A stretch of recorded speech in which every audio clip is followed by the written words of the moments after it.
আপনি কি কখনো এমন একটি আদর্শ পৃথিবীর কথা কল্পনা করেছেন যেখানে যুদ্ধ নেই, দারিদ্র্য নেই, অপরাধ নেই? যদি করে থাকেন তাহলে আপনি একা নন। গ্রিক দার্শনিক প্লেটো কল্পনা করেছিলেন এমন এক পৃথিবী। ধর্ম সাধারণত মানুষকে পরজীবনে স্বর্গের প্রতিশ্রুতি দেয়, আর ইতিহাস জুড়েই বহু মানুষ চেষ্টা করেছে পৃথিবীতেই স্বর্গ গড়ে তুলতে। 1516 সালে থমাস মোর তার বই ইউটোপিয়াতে এই ধারণাটিকে একটি নাম দেন, যার গ্রিক অর্থ হচ্ছে নো প্লেস।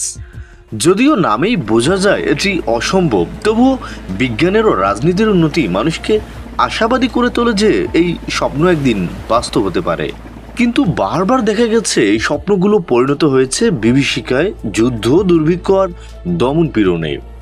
তখন শিল্পীরা প্রশ্ন তুলতে শুরু করলেন এই ইউটোপিয়ার ধারণা নিয়ে।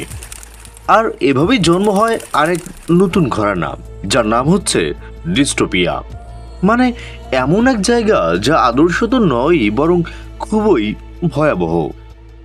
প্রথম দিকের একটি ডিস্টোপিয়ান সাহিত্য হলো জোনাথন সুইফটের গালিভার্স ট্রাভেলস, যেখানে গালিভার বিভিন্ন কল্পিত সমাজে ঘুরে বেড়ায়, যেগুলো শুরুতে চমৎকার মনে হলেও পরে দেখা যায় সেগুলো মারাত্মক সমস্যাগ্রস্ত।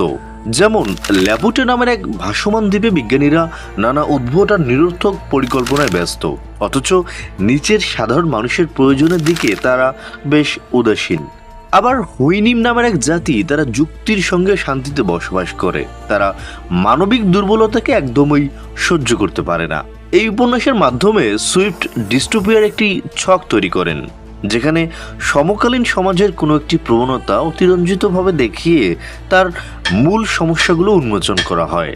পরবর্তী শতাব্দীগুলো এই ঘরানাকে আরও দৃঢ় করে তোলে। শিল্প বিপ্লব মানুষকে মুক্তি দেওয়ার কথা বললেও বাস্তবে মানুষকে বন্দি করে রাখে বস্তি ও কারখানায়, আর ধনকুবেররা হয়ে ওঠে রাজাদের চেয়েও ধনী। 1800 সালের শেষ দিকে অনেকেই ভয় পেতে শুরু করে এই অবস্থা কবে কোথায় গিয়ে দাঁড়াবে।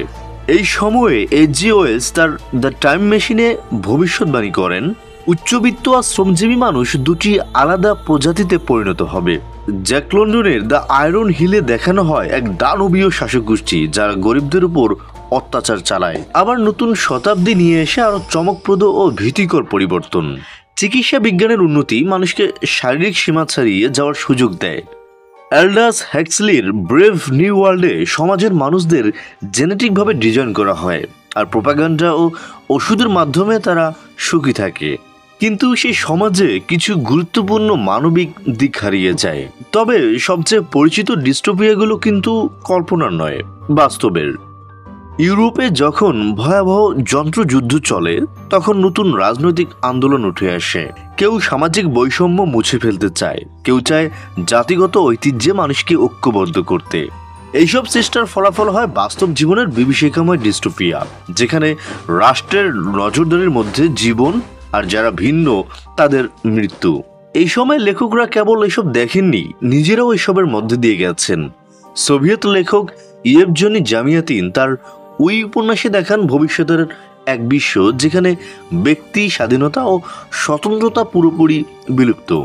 এই বইটি সোভিয়েত ইউনিয়নে নিষিদ্ধ হলেও এটি অনুপ্রাণিত করে জর্জ অরওয়েলকে, যিনি ফ্যাসিবাদ ও কমিউনিজমের বিরুদ্ধে যুদ্ধ করেছিলেন।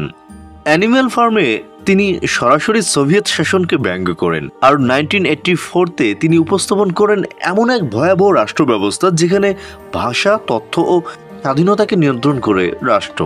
মার্কিন লেখক সিনক্লেয়ার লুইস তার ইট ক্যান্ট হ্যাপেন হিয়ারে দেখেন কিভাবে গণতন্ত্র ধীরে ধীরে ফ্যাসিবাদের রূপ নিতে পারে। দ্বিতীয় বিশ্বযুদ্ধের পর লেখকরা ভাবতে থাকেন পরমাণু শক্তি, কৃত্রিম বুদ্ধিমত্তা, মহাকাশ ভ্রমণ, এই নতুন প্রযুক্তিগুলো মানুষের ভবিষ্যতের জন্য কি অর্থ বহন করে। যেখানে সাধারণ মানুষ উজ্জ্বল ভবিষ্যতের স্বপ্ন দেখে, ডিস্টোপিয়ান গল্পগুলো সেই স্বপ্নের ছায়া হয়ে দাঁড়ায়। রোবটরা তাদের নির্মাতাদের বিরুদ্ধে বিদ্রোহ করে, টিভি প্রচার করে রক্তাক্ত বিনোদন, আর মানুষ মহাকাশ কলোনিতে খেটে মরে। আর নিচে পৃথিবী হয়ে গেছে অপরাধে ভরা ও প্রাকৃতিক সম্পদ শূন্য এক ভগ্ন গ্রহ। ডিস্টোপিয়ার রাজনীতি কখনোই দূরে থাকে না। ডক্টর স্ট্যানিস্লাভ ওয়াচম্যান এর মতো কাজগুলো পারমাণবিক যুদ্ধের ভয়াবহতা তুলে ধরে। V for Vendetta, the Handmaid Tale এর মতো কাজগুলো দেখায় কোনো সংকটে মানুষের অধিকার কত সহজেই হারিয়ে যেতে পারে। আজকের ডিস্টোপিয়ান গল্পগুলো আমাদের আধুনিক ভয়গুলোকেই তুলে ধরে। বৈষম্য, জলবায়ু পরিবর্তন, রাষ্ট্রীয় ক্ষমতা ও বৈশ্বিক মহামারী। তাহলে লেখকরা বা আমরা এসব নিরাশাজনক গল্পে এত সময় দেই কেন? কারণ ডিস্টোপিয়া মূলত সতর্কবাণী। এগুলো কোনো নির্দিষ্ট সরকার বা প্রযুক্তির বিরুদ্ধে নয়, বরং সেই ধারণার বিরুদ্ধে যেখানে মানুষকে এক নিখুঁত রূপে গড়ে তোলার চেষ্টা করা হয়। এবার আবার একবার ভাবুন, সেই আদর্শ পৃথিবীটা যেটা আপনি কল্পনা করেছিলেন, কিন্তু কিভাবে সেটা বাস্তবায়ন করবেন সেটাও কি ভেবেছিলেন? মানুষকে আপনি কিভাবে একমত করবেন আর কিভাবে নিশ্চিত করবেন এই পৃথিবীটা দীর্ঘস্থায়ী হবে? এখন আবার একবার চিন্তা করুন, সেই পৃথিবীটা কি সত্যি নিখুঁত হবে? তাহলে এবার চলুন অরওয়েলিয়ানের জগৎ থেকে একটু ঘুরে আসি।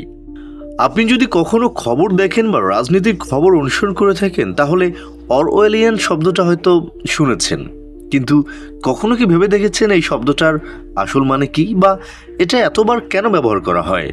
শব্দটি এসেছে জর্জ অরওয়েল নামের এক ব্রিটিশ লেখকের নাম থেকে। তার আসল নাম ছিল এরিক ব্লেয়ার, আর তার সবচেয়ে বিখ্যাত বই হলো 1984। এই বইয়ে এমন এক সমাজের চিত্র আঁকা হয়েছে যেখানে একটি স্বৈরাচারী সরকার মানুষকে কঠোরভাবে নিয়ন্ত্রণ করে। তাই মানুষ অনেক সময় অরওয়েলিয়ান শব্দটা ব্যবহার করে শুধু কঠোর বা স্বৈরশাসী শাসন ব্যবস্থা বোঝাতে। কিন্তু শুধু এই অর্থে ব্যবহার করলে অরওয়েলের মূল বার্তাটা হারিয়ে যায়, বরং এতে উল্টো কাজ হয়। ঠিক যেটা অরওয়েল আমাদের সতর্ক করতে চেয়েছিলেন, আমরা তাই করে বসি। অরওয়েল শুধু স্বৈরাচার বিরোধী ছিলেন না, তিনি আরো ভাবতেন এই ভয়ঙ্কর মতাদর্শগুলো কিভাবে ছড়িয়ে পড়ে। আর এখানেই সবচেয়ে গুরুত্বপূর্ণ বিষয় ছিল ভাষা। ভাষা কিভাবে মানুষের চিন্তা, বিশ্বাস আর উপলব্ধিকে নিয়ন্ত্রণ করে, এই ছিল তার বড় চিন্তার বিষয়। 1984 উপন্যাসে এমন এক সমাজ দেখানো হয়েছে যেখানে সরকারের চোখ ও কান সবখানে। কেউ কথা বললে বা হাঁটলেও নজরদারি হয়, কিন্তু সবকিছু এতটা স্পষ্ট নয়। এসব নিয়ন্ত্রণ হয় গোপনে, চুপিসারে। লোকজনের চোখে মুখে ঢুকিয়ে দেওয়া হয় ভুয়া ইতিহাস আর বানানো পরিসংখ্যান, যার সবই তৈরি করে মিনিস্ট্রি অফ ট্রুথ। যুদ্ধ বিষয়ক দপ্তরের নাম দেওয়া হয়েছে মিনিস্ট্রি অফ পিস। শ্রমিক শিবিরকে বলা হয় জয় ক্যাম্প, আর যেখানে মানুষকে বন্দি করে নির্যাতন করা হয় সেটার নাম হচ্ছে মিনিস্ট্রি অফ লাভ। এইসব নামগুলো শুনে যেমন মনে হয়, আসলে বাস্তবতা তার ঠিক উল্টো। এটাকেই বলে ডাবল স্পিক, যখন শব্দগুলো তাদের প্রকৃত মানে নয়, বরং বিভ্রান্তি ছড়ানোর জন্য ব্যবহার করা হয়। তবে এখানেই শেষ নয়। অরওয়েলের সরকার শুধু শব্দের মানে বিকৃত করেননি, শব্দকেই মুছে ফেলেছে। ইংরেজি ভাষা কাটছাট করে বানানো হয়েছে নিউ স্পিক, একটি সংক্ষিপ্ত মেধাহীন ভাষা যাতে কেউ গভীরভাবে চিন্তা করতে না পারে। এর ফলাফলই হলো ডাবল থিং, এক ধরনের মানসিক অবস্থা যেখানে একজন মানুষ নিজের চোখে যা দেখে সেটা ভুলে গিয়ে সরকারের কথাই বিশ্বাস করতে বাধ্য হয়, এমনকি নিজের চিন্তাও আর স্বাধীন থাকে না। এমন এক সমাজ তৈরি হয় যেখানে ঘুমের মধ্যে কথা বলেও ভুল চিন্তা করার অপরাধে ধরা পড়ে। ডায়েরি লেখা বা প্রেম করা হয়ে ওঠে এক বিপ্লবী কাজ। এত কিছু শুনে মনে হতে পারে এ তো শুধুই কেবল একনায়ক শাসনই সম্ভব, কিন্তু অরওয়েলের মূল সতর্কবার্তা ছিল এমন কিছু গণতান্ত্রিক দেশেও ঘটতে পারে যদি আমরা সতর্ক না থাকি। তাই শুধু স্বৈরাচার বললেই অরওয়েলিয়ান বোঝানো যায় না। অরওয়েল তার একটি বিখ্যাত প্রবন্ধ পলিটিক্স অ্যান্ড দ্য ইংলিশ ল্যাঙ্গুয়েজে দেখিয়েছেন কিভাবে নেতারা ভারী ভারী শব্দ ব্যবহার করে ক্ষমতার ভাব দেখায় আর ভয়ঙ্কর কাজগুলোকে সুন্দর শব্দে ঢেকে ফেলে। যেমন মানুষ হত্যা না বলে বলা হয় অপারেশন বা ন্যায্য ব্যবস্থা।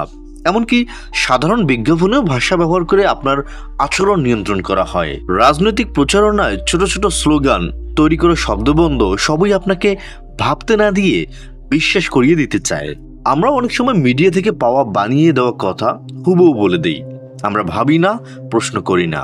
তাই কেউ যখন অরওয়েলিয়ান শব্দটা ব্যবহার করে তখন একটু কানে ধরুন, তারা কি ভাষার বিকৃতি ও প্রতারণার কথা বলছে? তাহলে ঠিক আছে, কিন্তু তারা কি শুধুই নজরদারি আর শাসনের কথা বলছে? তাহলে সেটা স্বৈরতন্ত্র হলেও অরওয়েলীয় না হতে পারে। আর যদি তারা যে কোনো অপছন্দের বিষয়ে এই শব্দটাই ব্যবহার করে, তাহলে তারা হয়তো নিজেরাই অরওয়েলের ভয়ের অংশ হয়ে গেছে। শেষ কথা হচ্ছে, ভাষার শক্তি বিশাল। ভাষা শুধু আমাদের যোগাযোগ মাধ্যম না, এটি আমাদের চিন্তা, সমাজ আর রাজনীতির ভিত্তি। অরওয়েল আমাদের বলেছিলেন, ভাষাকে রক্ষা করো, কারণ স্পষ্টভাবে ভাবা ও কথা বলার ক্ষমতাই আমাদের রক্ষা করতে পারে সেই দুনিয়া থেকে, যেখানে যুদ্ধ মানে শান্তি আর স্বাধীনতা মানেই দাসত্ব। আর এটাই হচ্ছে ডিস্টোপিয়ান জগৎ। আমরা কি সেই জগতে ইতিমধ্যেই বাস করছি না?